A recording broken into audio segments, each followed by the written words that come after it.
I think we're live.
Hi, everyone. I'm so happy to be here today. Hi, everyone. I'm Theresa.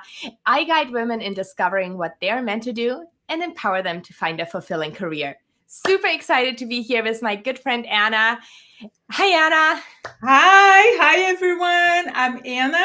I help you advocate for your career well-being. It's time to become your chief career officer and develop your career in a healthy work environment. Oh, just absolutely love what you do. And this is what we're going to be talking about today. Everyone who is here and listening in, please drop a hi in the chat. Let us know that you're here. Let us know where you're tuning in from, because if you don't say hi in the chat, we don't know that you're here, right? Yes, we can't tell that you're here unless you say hello to us. So let us know where you're tuning in from. I'm tuning in from North Carolina. And I'm here from Hawaii. Yeah. We're so far apart, but on the same screen. Isn't that amazing? Yes, it is. All right, our topic today, super excited. Our topic today is how your work environment affects your well-being. What an important topic. Now, everyone who's listening in, can you raise your hand if you've ever been in a work environment that did not contribute to your well-being?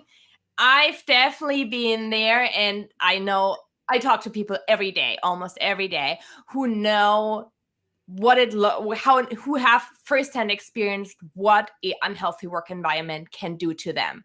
And we're here today to give you some tools to find something that's better, an environment that allows you to thrive.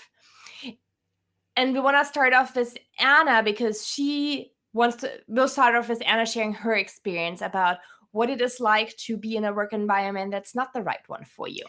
Yeah, so But hi wait, before you take it, let's everyone. say hi to everyone. Hi, Sam. Super Yes. awesome that you're here. Hi, Melissa. Great to see you. And I love that you're here too, Julie. Hi, everyone. All right, Anna, it's all yours.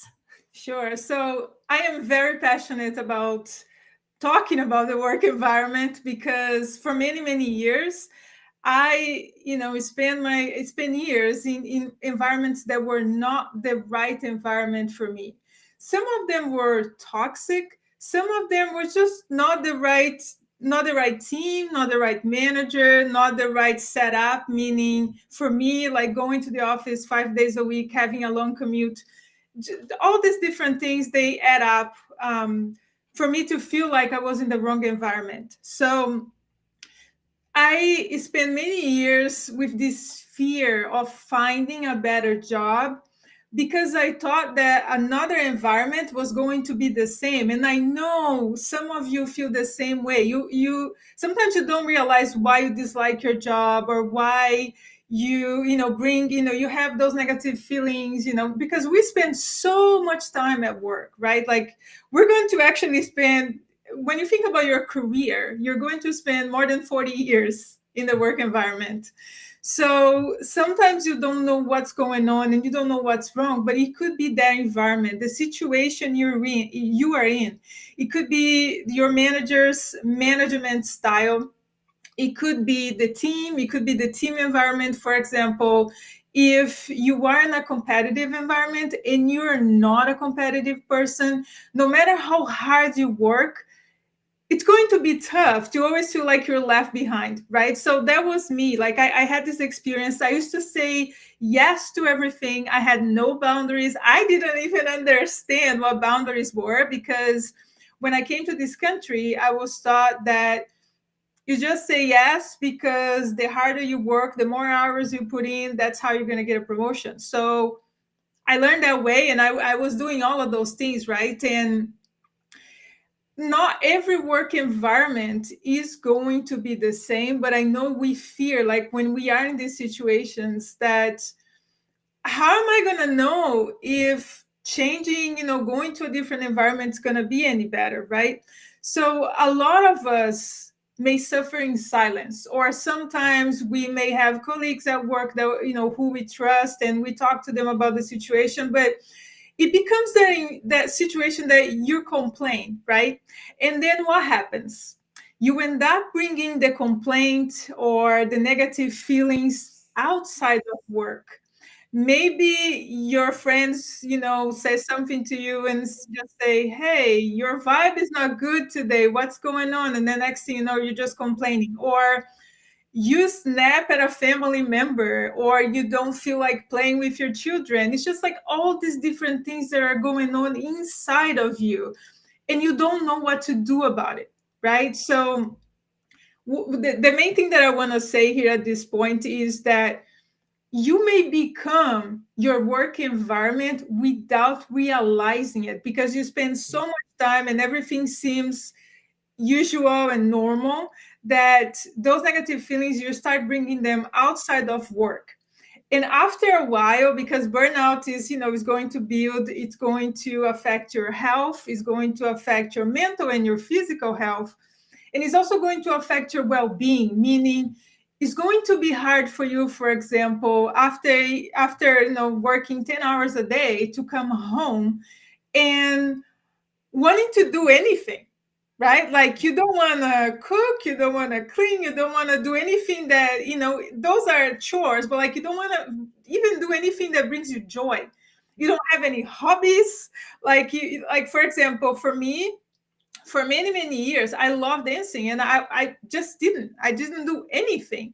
It was just something that was in the back of my mind, but I didn't go to a gym, I didn't join anywhere. It's just like work would take place, and then all the chores, but not, I wouldn't do anything that would bring me joy. So some of you may be feeling these negative behaviors or these negative feelings, and then you bring those either issues outside of work to the people you love, or even like both things can happen, right? You start having the physical issues. I've been to many doctors, and I had so many things that they couldn't diagnose. I would go to one, they would say, oh, we think it's this, and we would try to treat it, and no, it wasn't. And then I would go to another one, same situation. So it just became like this big snowball that like of health issues, one thing after another, and then it affects the mental health. And I mean, one thing that I want to say here too is no amount of medical, mental health care can help if you have to, like, you don't do anything to try to get out of that environment. I mean, yeah, you need an exit strategy, you're going to need an exit plan. But while you can make that happen, you may need to take care of yourself, like, yes, seek medical, professional help. Try to figure it out, how you can start setting boundaries, and try to take care of yourself, right? Like, how can you find ways to take care of yourself while you figured out how to get out of that situation? So I have some scenarios here. I have some notes here that I want to, like, just to make it this more like, I want to make sure that this resonates with you. So for example, you are with your friends and family, but you're worried about work. Let's say you got a text message or you saw an email coming in, right? Like I bet like this happened to some of you here in this call right now. Anna, this has been like over 5 years, and I can still feel the anxiety in my body when you say that. Like, think Yeah. about a text message from your manager, and I'm like, yes. Yeah. But so you are with family and friends, or Mhm. maybe you're playing, if you have kids, you are playing with them, and then you see that right away. Yeah. You're physically there, but your mind wanders off. Your mind, like, and instead of being like a wander, like, let's say you're watching, like, I don't know, animal videos, and you're happy, it's the negative, right? It's Yeah. those negative feelings that, oh, something else for me to do, right? Or Truly you look at, relates to. Thanks for sharing. yeah, Truly appreciate that. Yeah. yeah, or And you the look at, absolute worst was like if you on a Saturday morning you get that text from your manager like, I need to talk to you on Monday. Oh my yeah, God. Like that anxiety, like you don't even know what it's gonna be. What did you do wrong again? What is gonna happen on Monday? And that your weekend is gone. yeah, that's a One text. very, very ineffective communication, by the way, because Yeah. why don't you explain at least briefly what is the conversation is going to be about? Because I've been in that situation too, Teresa, and honestly, the entire weekend I was worried, concerned, just to learn on Monday afternoon that was like a minor thing. Right. Right. So you lose your weekend just worrying about work, right? Some more scenarios here. Andrew Let's has say, one too, like you.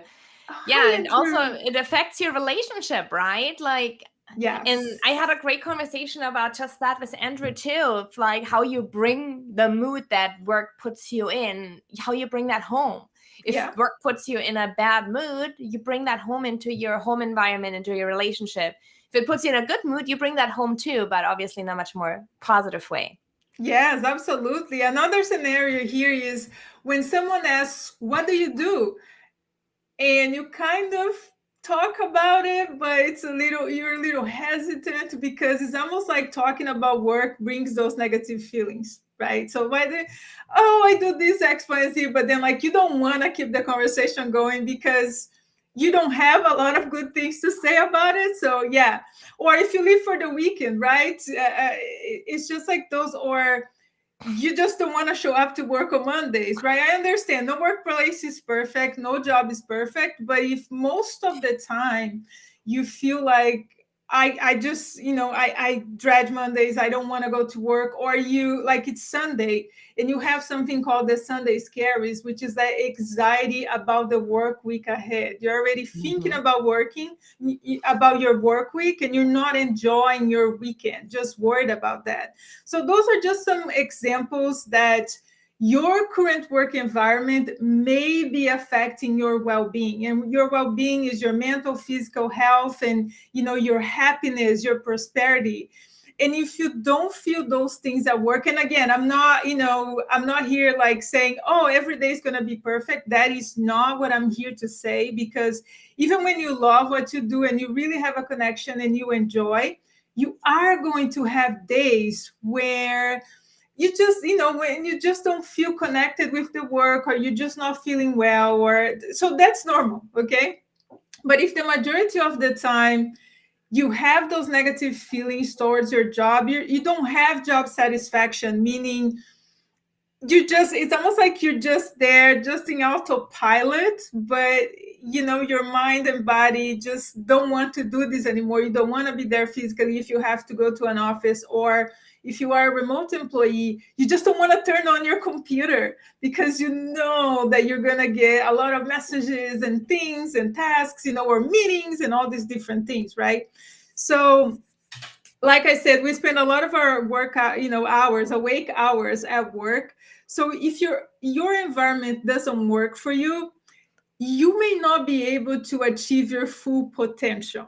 You're gonna try to fit in, but you're not necessarily going to have that feeling of belonging, like you enjoy going to work, you enjoy your colleagues, you enjoy the work you do, because the work environment doesn't help you feel those feelings. Yes. So true, Anna. Thank you for sharing that. I think that was a lot of people can see themselves in exactly what you are sharing. Mm-hmm. And as you were talking about that, I actually had a graphic that I used a while ago, and I thought that would be a really great one to bring in.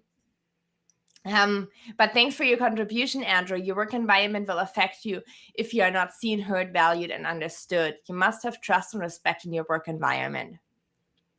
Yeah. Yes, you do. And I think what's the hard thing is once we are in our career for a while, we feel like this is normal. This is how work is.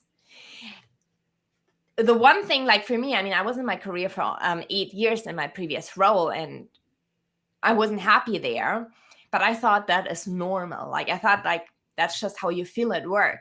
The only thing that made me realize this is not what everyone experiences is that it was different for my husband. My husband has an amazing work environment. He has a lot of freedom and flexibility, and like in a way that his manager trusts him. His manager absolutely trusts that he's getting his work done. And as long as he gets his work done, there's no micromanaging. There is no unhealthy interference. Like he's just given this responsibility. And seeing that made me realize like this is not quite normal. But I wanted to share my screen here for a second and encourage you to really check in on how do you feel about your career? And this is a visual way of thinking about it.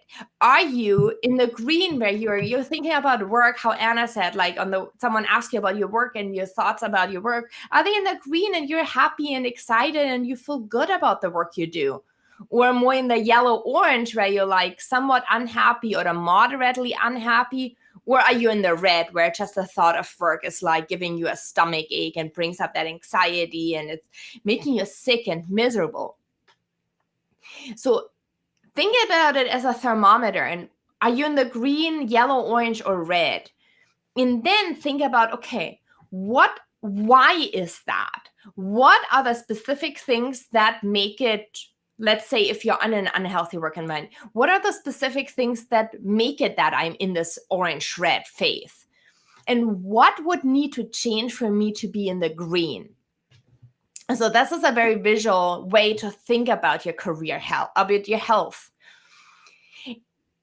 And it really starts there because, as you know, I always love talking about clarity. But if you're not clear about what it is that doesn't work for us, and if you're not clear about what we would need instead, it's going to be hard to find it. We need to really ask ourselves the question of what do we value, what are our preferences?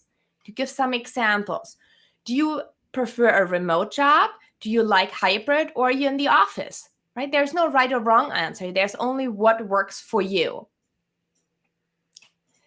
Happy to send that. If anyone else would like a copy of the Career Health Check, send me a DM and I'll shoot it your way. So yeah, just jump in the DM and say, send me the graphic and I will send it your way, of course. Thanks for the reminder, Andrew.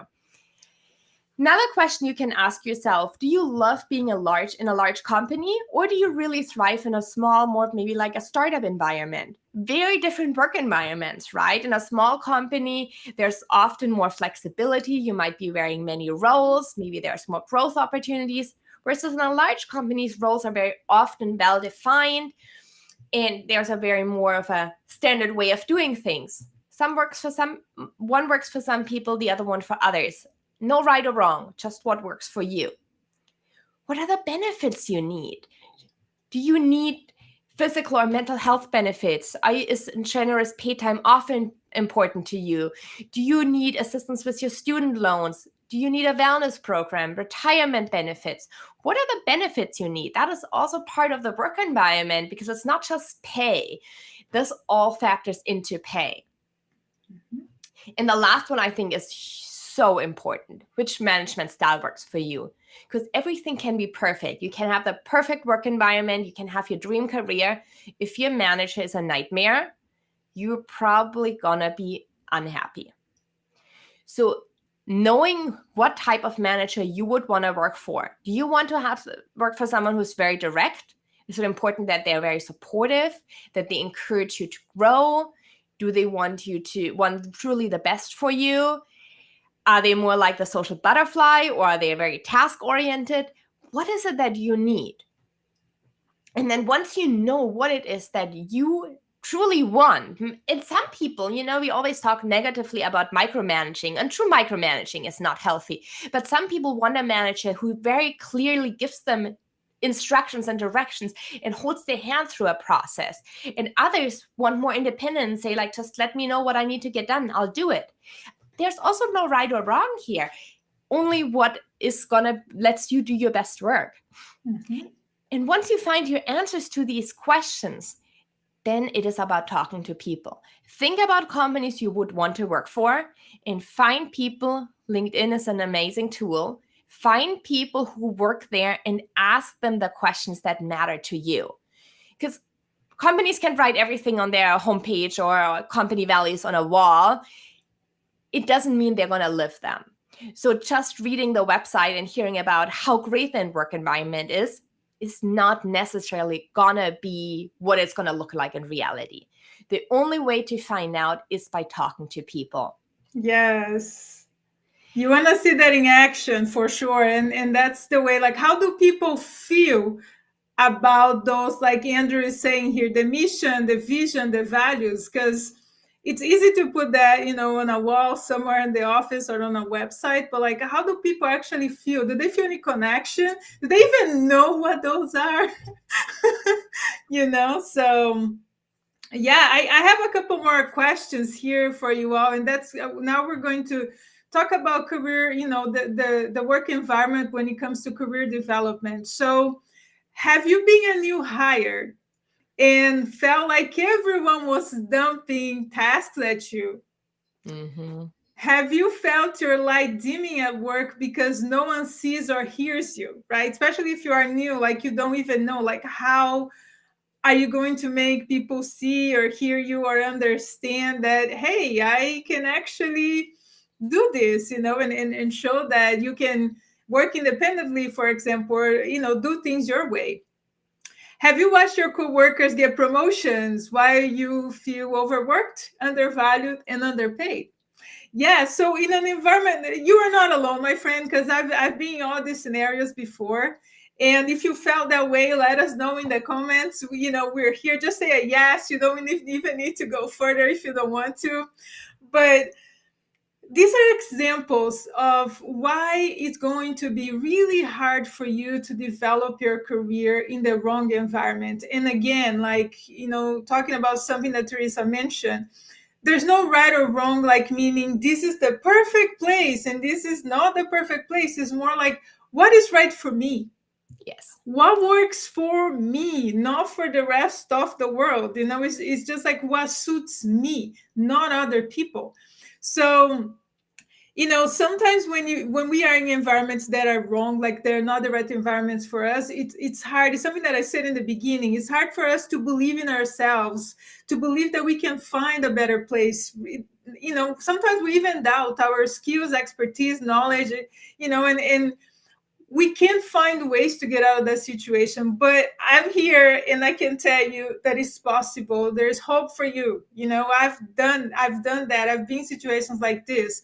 So while no or workplace is perfect, and again, I want to say this because I'm not gonna, we're not here to say yes, you're going to find the perfect place for you forever. That's not the case. Um, there are going to be environments, and I say this in plural, there are going to be environments that might be good for you, that was, environments that are going to help you develop your career and thrive. So if, like I said, if you're not a competitive person in the wrong environment, it's just going to be hard for you to even feel seen and heard, because the more competitive people, they're going to be the ones getting results. How about you? You're probably going to be the person in the corner, or the quiet person in a meeting, for example, right? So some of the things that I want to say here that are really important when you feel like you are not in the right environment for you is to, you have to process your feelings. You have to sit with your feelings and think about your work environment. What is not working for you? What do you think would be better for you in a different environment? It's important to sit with your feelings and try to reflect and understand what's not working, what do you think could work for you. Mm-hmm. So I'm saying this because you want to avoid falling into the same situation, because if you don't take the time to process your feelings and you just rush, right, without the clarity, like Teresa said, you just rush to get a different job, you may end up in the same situation, because you might not be able to see the red flags. So on Tuesday, I posted a short video of, I think there were like close to 10 questions about the work environment. I would have like probably 50 just to talk about it, because there's so many questions that you can ask. So if you want to go to my profile and check out that video, I have like those questions that are basic questions that you can ask in a job interview to help you figure it out if that environment would work for you.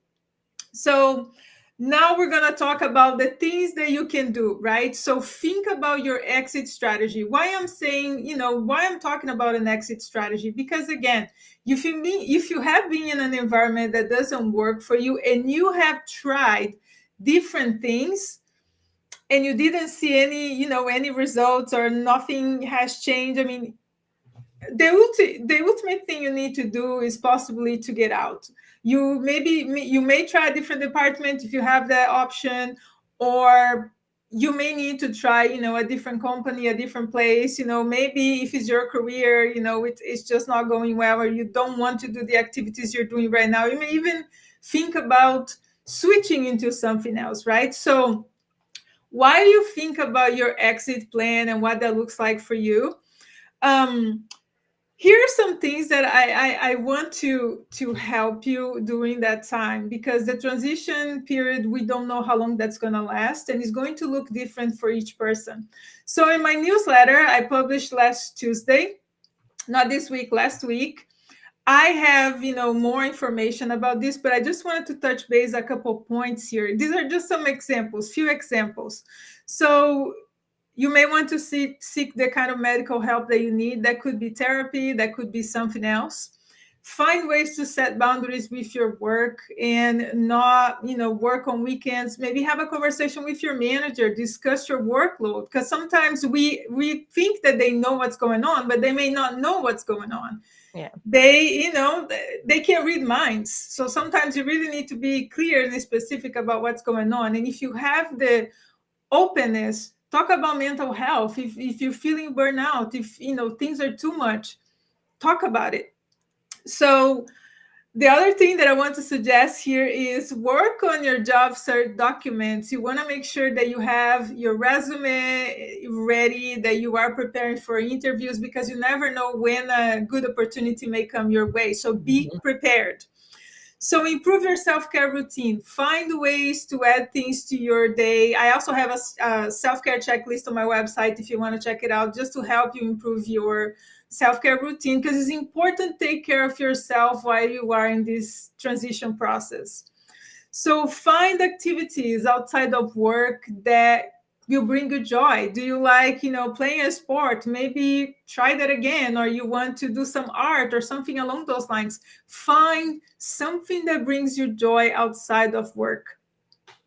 And if you really need to get out now, it may be time for you to get something that, we usually call it a bridge job, which is that job that is, while you try to find a better job or a better career path, it's a job that is still bringing in some income and helping you pay the bills. It's not your dream job or your end goal. It's not, but you still have some money while you are processing your feelings, dealing with burnout, trying to seek medical help, trying to figure it out how you're going to find a better work environment. If you need to get out now, find a bridge job and try to figure it out, ways that you can take care of yourself and improve your well-being. So yeah, I mean, if you want to sign up for my newsletter, Theresa just put the information there. It's once a month, it's monthly. I don't send a lot of emails, so I highly recommend. I have the previous newsletters on my website if you want to check it out. Anna's newsletter is an absolutely must sign up for. Like, if you want to get once a month a really good newsletter in your inbox about finding the right work environment for you, definitely go and sign up for it at anagoehner.com. And let's get to Andrew's question. What if they just feel like you do not have enough work for you to do? Oh, I get it, Anna. Okay, I think you answered that question. Perfect. All right. Well, so as I said, definitely go sign up for Anna's newsletter. It is it's like really, really good. I've read all of her articles, and you're gonna get high quality information. And then if you're in a situation where you feel like, okay, it's time for me to make a change, like I need to find a better career, something that lights me up, something that does not give me that unhappiness that I've been feeling every single day when I go to work, and gives me that, doesn't bring me any joy. I want you to know that it is possible for you to make a change. It's possible. Like Anna has done it, I've done it. I know so many people who didn't think they could find something better, and they did. So the first thing is really get your mindset to like, yes, there is a better career out there for me, and I can do it. And then if you're ready to take this first step towards it, I invite you to join my Career Clarity Challenge. It's happening in 17 days. So it is literally just around the corner. It's coming closer and closer every day. And in just 5 days, you'll discover the career you're meant to do, have real serious clarity, and an action plan that allows you to turn that dream into a reality. You're going to get my whole clarity coaching program, which is usually way over $1,000. And you're going to get that for $27 if you sign up on the waitlist today. So what I truly, truly, truly want for you from the bottom of my heart is that one day, far in the future, you're going to look back on your career and you're going to be happy, and you knew that you did exactly what you were meant to do, because that's possible for you. So go ahead, sign up for the Career Clarity Challenge. Waitlist is closing at the end of the week, so you only have a handful of days left, and spots are filling up quite fast. Yeah, I bet there are a lot of people in this situation right now. And I mean, this is an amazing offer. I mean, so yeah, sign up. Thank you, Anna. And then we're going to be live again in a month from now, Anna and I. And next month in April, we're going to be talking about the power of believing in yourself. So the power of believing in yourself, LinkedIn Live, Facebook Live, and YouTube Live is going to be happening on April 27 at the same time as today. Super excited for that. Yes, me too. I mean, yeah, like I love the topic. I love talking about, empowering people. It's something that I'm really, really like, I love talking about it. So I can't wait to talk about that topic too. I know. It's going to be a really good one. Yes. Thanks everyone who has been in here and tuning in. If you have any questions, now is the last chance to ask. Otherwise, our inboxes are always open. Yeah. If you're looking to make a change and you get an interview, how do you express that you're looking for a positive work environment? Do you want to take that one, Anna? Sure. So, Andrew, like on Tuesday, like I said, I have a short video on my profile that you can check it out. I would say you need to be very specific about the questions that you ask the hiring manager, not just the hiring manager, but if you have the opportunity to interview with team members, you also want to ask them certain questions. So, you're not going to show up and say, hey, I want to make sure that this is a positive work environment, but it's more like, what is important for you in a positive work environment? When you think about a positive work environment, think about, is it like your workload? Is it the management style? Is it the work and life balance? Is it flexibility? Is it the working from home? Think about those different things and try to figure out what would make a work environment positive for you. Or if it's something related to diversity, equity, inclusion, belonging, accessibility, find ways to ask questions that relate to that as well. So you're not going to straight up say, oh, I want to make sure this is this a positive work environment? Because a lot of people are completely unaware of the work environment, because the work environment is not just the place where you work, meaning the building, involves culture, involves management style, involves the work conditions, like how's the work conditions? Like, is the equipment ergonomic? Like, are you standing all the time? Are you sitting all the time? There's so many things that involve, the work environment. So I would say, think about the questions that you want to ask that would relate to what is a positive work environment for you, right? So what I would also suggest is all my posts are under career butterfly. So you can use the hashtag career butterfly and then add another hashtag to your search if you're on LinkedIn. and then you add career butterfly and then another hashtag for work environment, because a lot of my posts are about the work environment, and that's the easiest way to filter the posts that are directly related to work environment. But I might create a specific post about this with probably, or maybe, like a carousel or something along those lines with more questions related to the work environment. And I am here to continue to bring awareness of what the work environment is, because in a lot of people's minds, it's just the building where you work, the office, but it's not. So thank you so much for this question. I really, really appreciate it. Great answer, Anna. And to answer that last part of Andrew's question, I wanted to add something here. So, would you ask those questions at the end of the interview when you're asked if you have questions? Yes and no. So, my recommendation is be prepared for questions at the end of the interview, but you do not only want to ask about the work environment. You need to ask questions that show that you're actually excited about this opportunity, that you see yourself growing, that you've learned something about this company, that you prepared and researched the company. So you can ask, I would say, one question about the work environment. That is good. But also ask other questions that really show your drive and ambition and enthusiasm for the opportunity. Yeah, that's why you do the research beforehand. Like, you look at the website, look on the internet, look everywhere you can about the company, the culture. Ask people, who used to work there or still working there right now.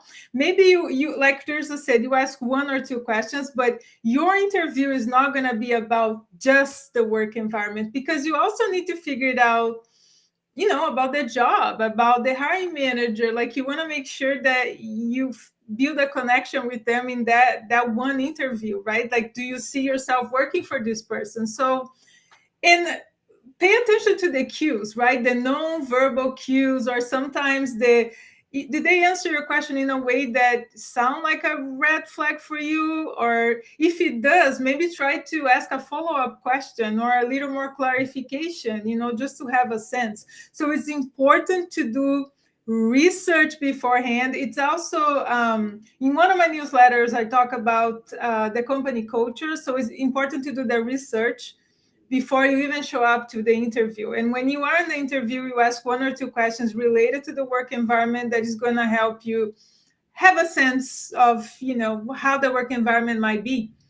Yeah.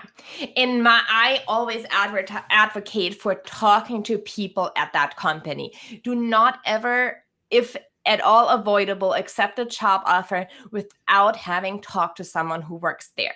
If this is part of your networking, usually it happens before the interview, because the clients I work with, we approach a job search really based on networking, building relationships, and learning about companies before we even interview for them.